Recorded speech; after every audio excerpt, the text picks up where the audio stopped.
And part of what I write about in this book is how we got to a point where the Supreme Court concludes that money is speech, how we got to a point where there is this sort of corrosive force in the political system where everything involves money, and how we get past it.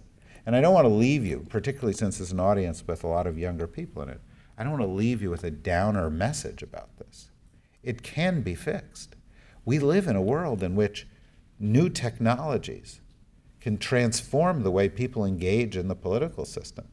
It's possible to take a little bit of that technology and use it to create a grassroots movement. You'll see part of it this year because there is a group called America's Elect that's going to go and put a new candidate on the political ballot. So there's going to be a third-party candidate, and they're going to try to use technology to do it. But you can see it around issues as well. There's a currently this week people trying to bring attention to a bad guy in Africa named Joseph Kony. And on Monday, they put a video on YouTube. And by the end of the week, 40 million people saw it. Some of you may have heard of, Lady Gaga. And this week, Lady Gaga reached 20 million Twitter followers. Why is that relevant? It's relevant because she's like a person using this technology can have more media impact than a great newspaper or a TV station or what the old channels were for no money. It doesn't cost money. You can build this thing in word of mouth. So you can get out there and you can mobilize people without a huge capital investment. So the tools for counteracting the big spending alternatives out there are there. But as of right now, we're not even having that discussion. I mean, you would think after Wall Street cracked up that we would have had a period of real discussion about reform in this country. But we didn't. And for some of you I'm sure, are smart and you picked up the newspaper and you said, well, what about that Dodd-Frank thing? There was a bill passed that was supposed to be reform. Well, this is the thing. Don't believe too much what you read in the newspaper. Go down a level below. For example, Dodd-Frank calls for a bunch of oversight and enforcement. But you know what? They didn't allocate the funds to hire the people to do the oversight and enforcement. So if you pass a law saying you're going to do oversight and enforcement, but you don't actually hire the people to do it, you might as well not have the law. Well, why did that happen? Because certain people have more power in the system than other kind of people. And again, the Wall Street thing is a perfect example of it. And I'm not picking on them. Wall Street does a lot of good. We need capital in our system. We need, people, investors, they create new jobs. That's an important thing. But look what happened. At the beginning, in the 1990s, I was in the Clinton administration. I ran something called the International Trade Administration. We did, trade and free trade and stuff like that. And I was part of the economic team, and we looked at things, and we were in the midst of this kind of deregulatory, leave it to the markets kind of frenzy. And we said, let's get rid of the laws that force banks to do a limited number of things. Because the banks said to us, get off our backs. And we were like, well, okay. You seem like good guys. You went to good colleges. Have a blast. And off they went. And just like banks always do, every 20 or 30 or 40 years in history, greed drove them to overreach, and there was a collapse. And the phone rang on a desk in Washington, Tim Geithner's desk. Hello? And it was, how we said get off our backs? Not so much. Why don't you give us a hand here, write us a check, bail us out. We were complaining about government involvement, now we'd like a little bit of government involvement. That's power. And more power is demonstrated by the fact that they actually got it.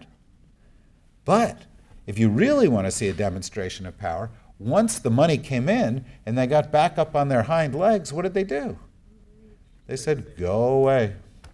They said, we've had enough of that government intervention again. We'd like to be out on our own. And so we said, okay. And as you say, overreach happened all over again. Now you've got more too big to fail banks than you had before the crisis.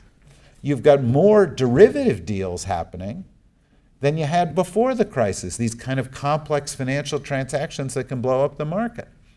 And for those of you who are sitting there, some of you who are in high school, thinking, what the heck does this have to do with me? I don't even know what a derivative is. Well, first of all, that makes you a lot like a member of Congress, which is a problem, because if that makes you like a member of Congress and they're supposed to be overseeing it, that's an issue. But secondly, things are going to happen in your life over and over and over again in some place far away with some process that you don't understand, and it's going to blow you up.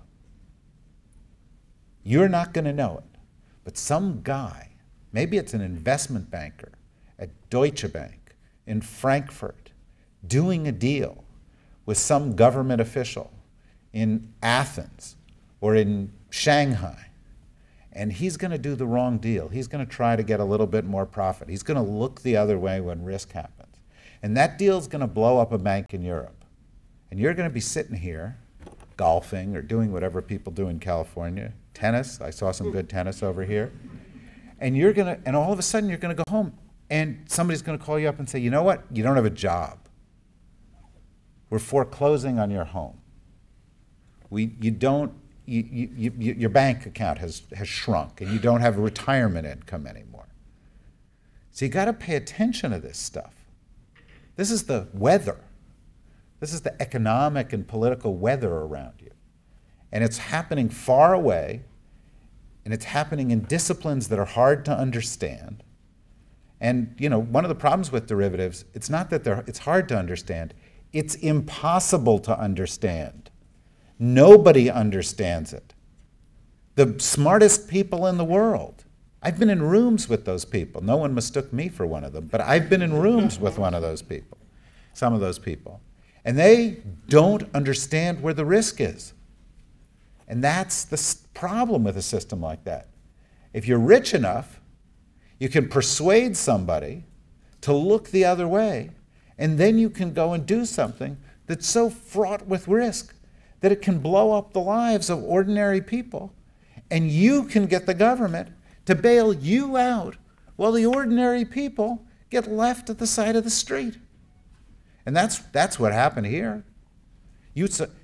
One of the interesting things that happened in the financial crisis was that the big banks, and some of you may remember this, but the big banks called up Washington and they said, if we fail, it's a systemic risk. That's a fancy word of saying it'll bring down all Wall Street, okay? But somehow, even though the system started with mortgages that were then packaged together and traded on Wall Street, the Wall Street side of the system was the system. But the mortgages and the homes that were owned by average people, that wasn't a systemic risk. Why? Because they weren't able to write big checks, they weren't organized, they weren't in the system in the same way. And so just this past week, Barack Obama, a man who I hold in pretty high esteem in some respects, but Barack Obama said, well, I think we've got to do something new about these mortgages. What? This week? It's 2012. This crisis started in 2008. It actually started in 1998. But the real crisis peaked in 2008. And we haven't dealt with it because we're not organized properly to deal with it. And that leads to alienation, and that leads to Occupy Oakland, and Occupy Wall Street, and Occupy Rome, and that leads to the Tea Party movement, and that leads to riots in Athens, and that leads to riots in Tahrir Square in Egypt, and trucker strikes in Shanghai, because it's not just in America that the system is skewed. They're big, giant corporations. There are 2,000 companies in the world. And again, we need companies, we need markets, we need economic growth, but we need balance when it comes to power and who's setting the rules. There are 2,000 companies in the world that are bigger than the 100 smallest countries in the world, have more financial resources. And unlike countries, which are, if you've ever seen one of those yards where you have one of those invisible fences so the dog can't get out of the yard, well, That's the way a country is to the power of the people in the country, in the government. They can't get out of the borders. But corporations are designed to operate on a global scale.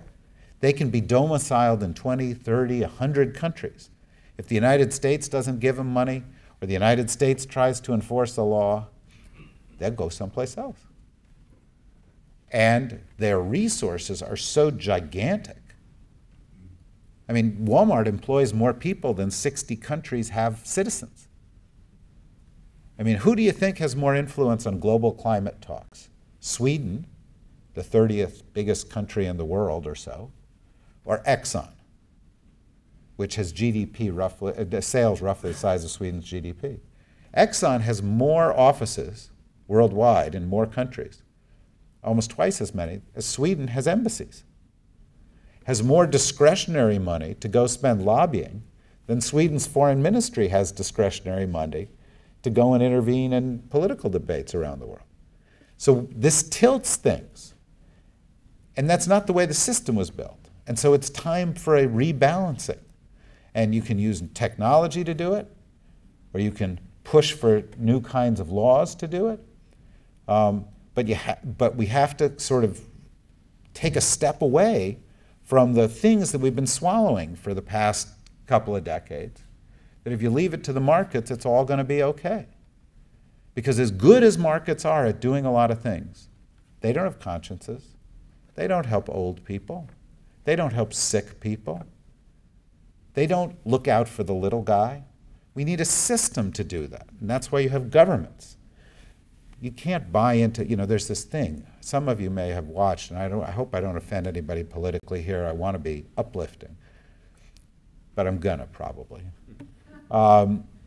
If you watch the debates, you'll sometimes hear Ron Paul. I mean, you know the debates, the 20 some odd debates that we've had this year. It's the winter replacement series for the Kardashians.